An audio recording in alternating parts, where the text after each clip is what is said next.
Hello and welcome to this drive on the Lofoten Islands, one of the most scenic spots in the whole of Norway. My name is Emma and I'll be your tour guide for this road trip. So we're starting at the bottom of the Lofoten Islands in a place called Å. Just one letter, super easy. And we're going to make our way north towards Svolvær. This trip takes place on the E10, which is one of the 18 national tourist roads in Norway. So the village of Å was built up around stockfish production. You can see the stockfish drying racks straight ahead. Most of the village is preserved as well. It is now an open-air museum. So let's make our way north. I'll be talking to you a lot because there are a lot of incredible places on this road trip, and I can't believe that we got amazing weather as well. Now, if you are beginning this trip in Å, you do have to park in this car park. You can't actually drive into the village, so you sort of start out and then make your way in. Sorry, we're just adjusting the camera. So let's make our way north. We're going to be passing Moskenes on our way towards Reine, and I'll be coming in and out throughout the drive. Enjoy.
So we are now in the area of Moskenes, and perhaps you have come over to the Lofoten Islands from Bodø, which is what we did. So we took the ferry from Bodø in the morning, and then it docked right here about 3 hours later. That is one of the easiest ways to get to Lofoten. I highly recommend going through Bodø. But otherwise you can of course fly via Lekkernes, or you can take the Hurtigruten. Anyway, let's keep on going.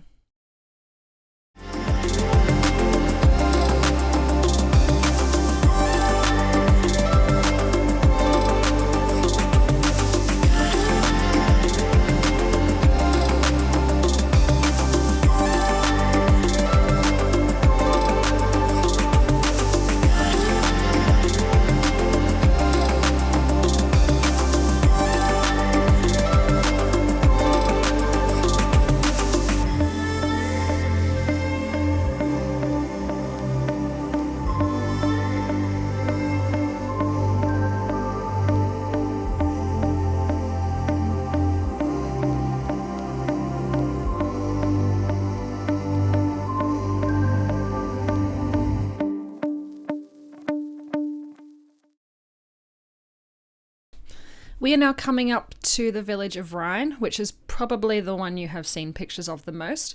Reine is one of the most picturesque and famous villages in the Lofoten Islands. To get there, you'll see what we do. We just have to turn right off the E10, and then immediately on our left-hand side will be a car park. and this car park is where you stop if you want to get that famous view of Reine. You can sort of start to see it on the left-hand side now, but just watch as we turn the car around and head on in. And yeah, this photo is used a lot for marketing, for tourism in Norway, and when people are often talking about how beautiful Norway is, they tend to use this view right here. As you can see, it's not photoshopped or anything. This is actually what it looks like. So I'll show you some photos and then we'll make our way into Reine. You do not have to park here to go into the village. It is possible to drive all the way into the village. So let's head into Reine.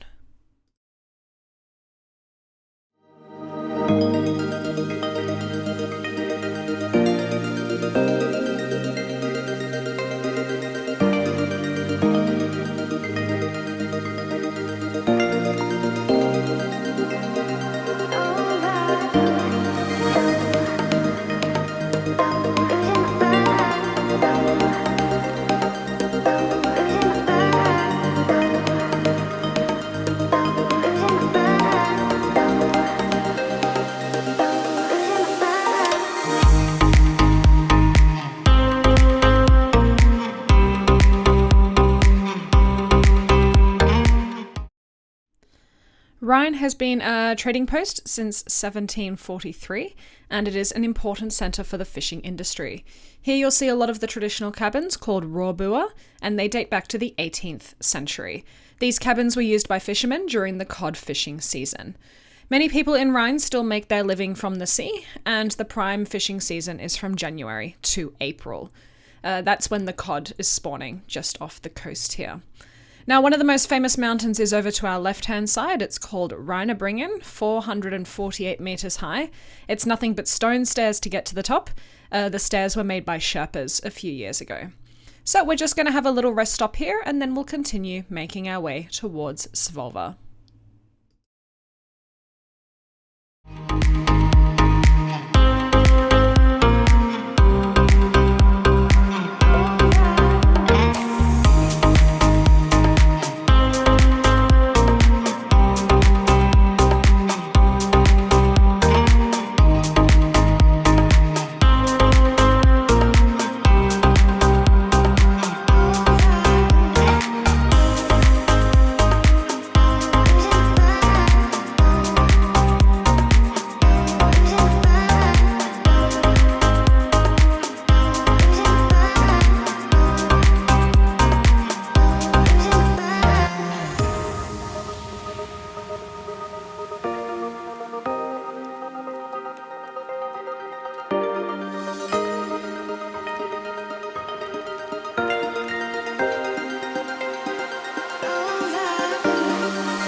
We are now coming up to a small island called Sakrisøy.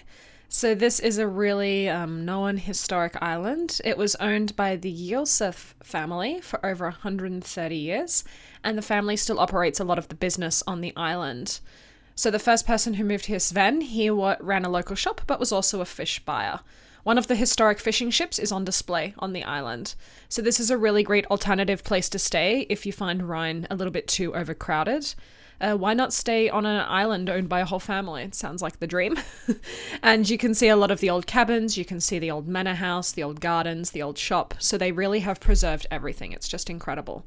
So here is the island, and then we'll be crossing over onto another island called Hamnøy. There are those drying racks over to the right-hand side, the fish drying racks. So the next little island is Hamnøy.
We are now coming into the next municipality, which is called Flakstad.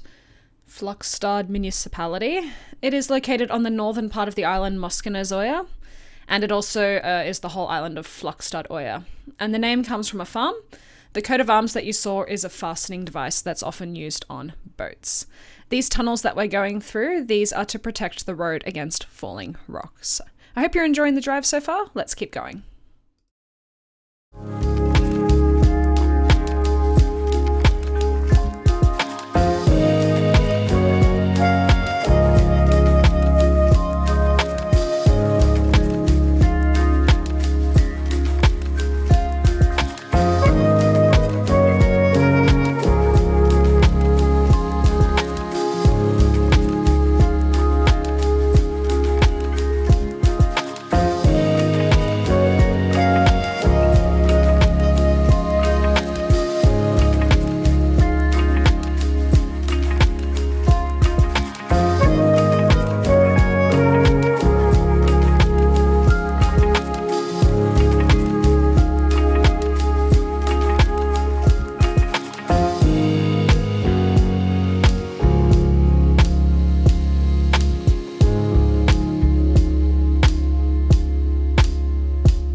now arrived in the next village, which is called Sund. This is about a 5-minute detour off the E10. It's a teeny tiny fishing village with around 100 permanent residents, and it's actually believed to be one of the oldest settlements in the Lofoten Islands. It's really beautiful as well. So here you can also buy cormorants made out of metal. It's done by a local blacksmith, and this is a very well-known creature from Norwegian folklore. There's also a museum here called the Sund Fiskery Museum. It's a private museum and a private collection gathered by the locals. Look at all this stockfish on the left and the right. I love seeing these drying racks. Make sure you come before July if you want to see the stockfish like this. They're often out from February until July. Anyway, let's take a little look around the village of Sund. We'll park outside where the museum is, and then we'll make our way back towards the E10.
We are now entering the village of Ramberg, which is the main centre for Flakstad municipality. This town has everything you'd expect. It has a tourist office, a library, a school, a petrol station, restaurant, and so on. And the Lofoten fishing season is also important here. It is also one of the few places in Lofoten where you can see the midnight sun because it's facing out towards the sea. There's no mountains blocking the sun from the view. So this is a great place to come if you're here to observe the midnight sun or maybe even the northern lights.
We are now coming up to Flakstad Church, which is one of the oldest churches on the Lofoten Islands. It is first mentioned in 1430, but it is likely older than that. A new church has been built here, so this one has some inspiration from Russia. It's using Russian timber and it has an iconic onion dome on top, and that's to represent trade with Russia as well as a mutual relationship with Russia. So here we are at Flakstad Church.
village of Vikten, which is a little detour off the main E10 highway.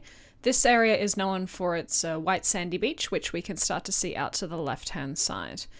The majority of the population here is the member of a religious organization called God's Church, which is uniquely found in northern Norway. The glass-blowing workshop here is the oldest one in northern Norway, and it is a great place to visit for souvenirs. So here's Vikten. We will sort of find somewhere to park, we'll take some photos, and then we'll head back to the E10.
We have now arrived at Haukland Beach, which is one of the detours off the E10.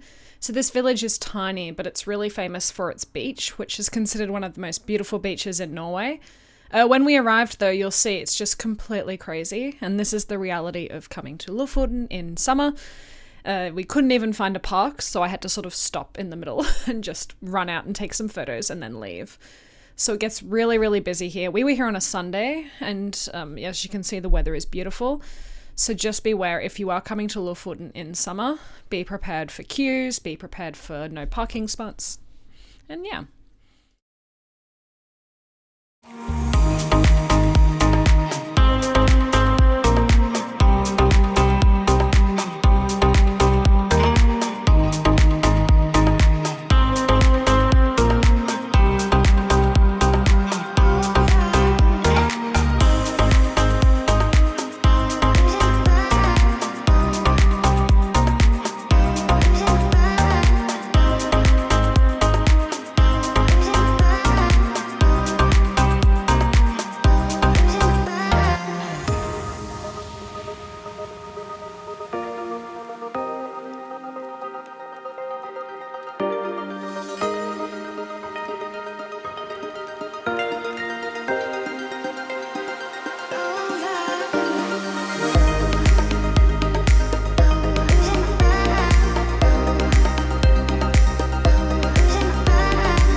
we have now arrived in Borg, which is one of the places in Lofoten I'm sure you're going to stop at. Borg is a well-known chieftain seat from the Viking Age, and they know this because they discovered a longhouse here in the 1980s. The longhouse has now been reconstructed and it's part of the Viking Museum, and I really highly recommend visiting the Viking Museum. We do not go there today, but I have been there in the past, and I have an article up on Hidden Norway if you want to learn more about how the Viking Museum works. But I highly recommend you do the outdoor walking paths, because you can walk down to the harbour where they have a reconstructed Viking ship as well. I also love looking at all the stuff that they found during the excavations. If you do come here with Hurtigruten, they do the Viking feast here at the museum. So you can start to see it up on the right-hand side.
now passing the turnoff to Henningsvær, which is a picturesque little village that you can visit on your own trip.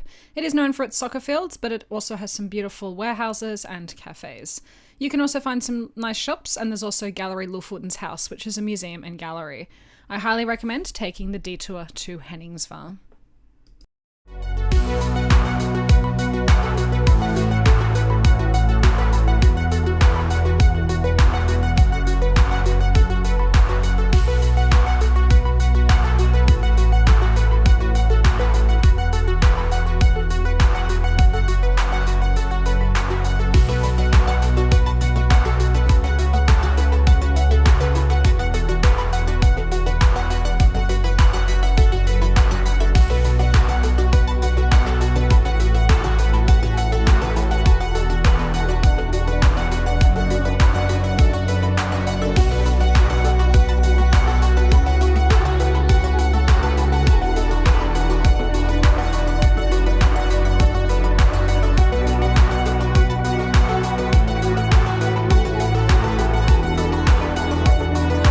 We are now passing Kabelvåg, which is one of the more historic places here in Lofoten. Kabelvåg was founded as a place called Vågen in the early 12th century by King Øystein Magnusson. In the king's sagas, it mentions that he resembled a town that was already 300 years old. He built a church on this site. Vågå existed as a city between 1000 and 1400 AD. It is considered to be northern Norway's first city and was famous for its Lofoten fishing season, which is still taking place today. The present-day Kabelvåg is from the end of the 19th century, and it was the main city in Lofoten until the introduction of modern ships. Svolvær had a much larger and safer harbour, so the main city was moved from Kabelvåg until Svolvaer. Today, Kabelvåg has a lot of the more historic museums. It does have a very charming downtown centre, and it is definitely worth spending some time. You can also visit the old site of Vågå by going to the Lofoten History Museum, which is just south of the main settlement.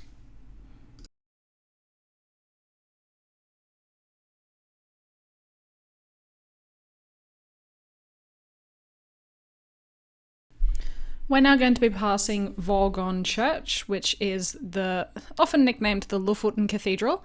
This church was built in 1898, and it's very close to the site of the original church that used to stand here. It seats around 1,200 people. There it is on the right-hand side.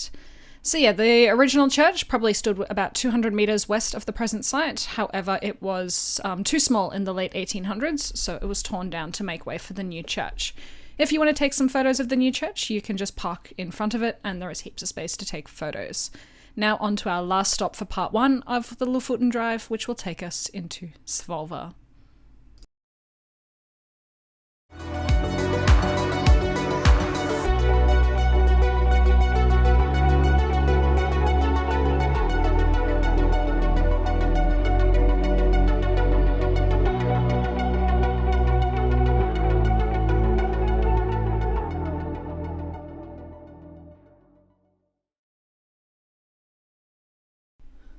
Welcome to Svolvær, the last stop on day 1 of the Lofoten Tourist Drive. Svolvær is by far the largest city in the Lofoten Islands with a population of 4,700.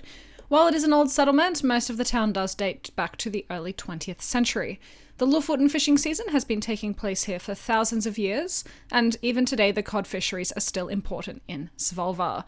This is also where the Hurtigruten stops, and it's where you can do trips to, for example, Trollfjord is very popular from here, and you can also do eagle safaris.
this is the end of part 1 of the Lofoten Tourist Road. I hope you've enjoyed it all the way from Aar to Svolvær. Tomorrow we will go from Svolvær all the way to Harstad. So thank you so much for watching. If you want to find information about this drive, you can visit my website at thehiddennorth.com. All links can be found in the description. Thank you so much for watching.